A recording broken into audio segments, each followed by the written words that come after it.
एक छोटे से गांव सूरजपुर में पहाड़ी के ऊपर एक पुरानी हवेली थी। लोग कहते थे कि उस हवेली में खड़ूस चुड़ैल रहती है। कोई उसे चुड़ैल मंगला कहता तो कोई दुष्टा दीदी। उसकी आंखें लाल थीं, बाल उलझे हुए, और उसकी आवाज इतनी तेज कि लोग दूर से ही डरकर भाग जाते। हर रात हवेली से अजीब आवाजें आती। हा हा हा हा, कौन आया मेरे इलाके में? गांव के बच्चे उसके नाम से भी डरते थे। कोई भी रात में उस रास्ते से नहीं गुजरता था। बहुत साल पहले मंगला एक साधारण औरत थी। वह बहुत गरीब थी, लेकिन दिल की नेक थी। गांव के लोगों की मदद करती थी, किसी को जड़ी बूटी देती, किसी के बच्चे को ठीक करती। एक दिन गांव में सूखा पड़ गया। लोगों ने आरोप लगाया कि मंगला ने जादू करके बारिश रोक दी है। उन्होंने उसे डायन कहकर गांव से निकाल दिया। मंगला ने रोते हुए कहा, मैंने तो सिर्फ तुम्हारी भलाई चाही थी। अब तुम ही देखना किससे श्राप देती हूं। वह पहाड़ी पर जाकर रहने लगी। धीरे धीरे उसका दिल कठोर हो गया। लोग डर से उसे खड़ूस चुड़ैल कहने लगे।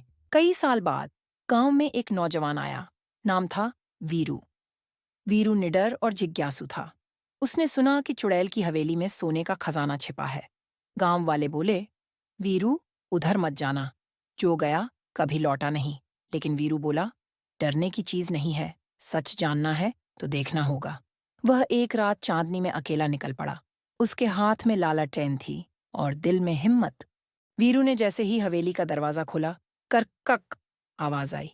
अंदर धूल, मकड़ी के जाले और टूटी खिड़कियां थीं। दीवार पर पुराने चित्र लगे थे। एक तस्वीर में वही मंगला थी। अचानक एक ठंडी हवा चली और पीछे से आवाज आई, कौन है जो मेरी नींद तोड़ने आया?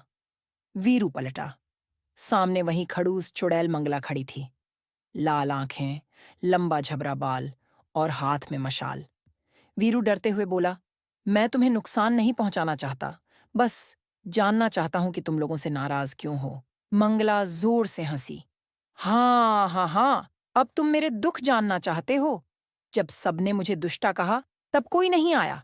उसकी आंखों से आंसू गिरने लगे। उसने कहा, मैंने कभी किसी को नुकसान नहीं पहुंचाया, लेकिन सबने मुझे चुड़ैल बना दिया। वीरू ने धीरे से कहा, अगर तुम चाहो तो मैं सबको सच बता सकता हूं। लोगों को समझा सकता हूं कि तुम बुरी नहीं हो। मंगला कुछ देर चुप रही। उसने कहा, अब कौन मानेगा? मेरे नाम से ही लोग कांपते हैं। वीरू ने अगले दिन गांव वालों को हवेली बुलाया। सब डर डर कर आए। चुड़ैल बोली, तुम लोगों ने मुझ पर झूठे आरोप लगाए थे, क्या अब माफी मांगोगे? गांव के बुजुर्ग झुक गए। उन्होंने कहा, मंगला, हमने बहुत बड़ा पाप किया, हमें माफ कर दो। मंगला ने अपनी आंखें बंद कीं और धीरे धीरे उसका चेहरा चमकने लगा। लाल आंखें गायब हो गईं, बाल सलीके से गिरने लगे। वह फिर से इंसान बन गई। गांव में हवा बदल गई। हवेली से अब डरावनी आवाजें नहीं आती थीं, बल्कि फूलों की खुशबू फैलने लगी।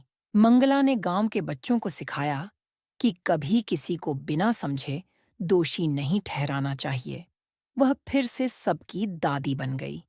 लोग उसकी सलाह लेते, औषधियां बनवाते और हर त्योहार पर उसे सम्मान देते। वीरू गांव का हीरो बन गया, जिसने चुड़ैल को इंसान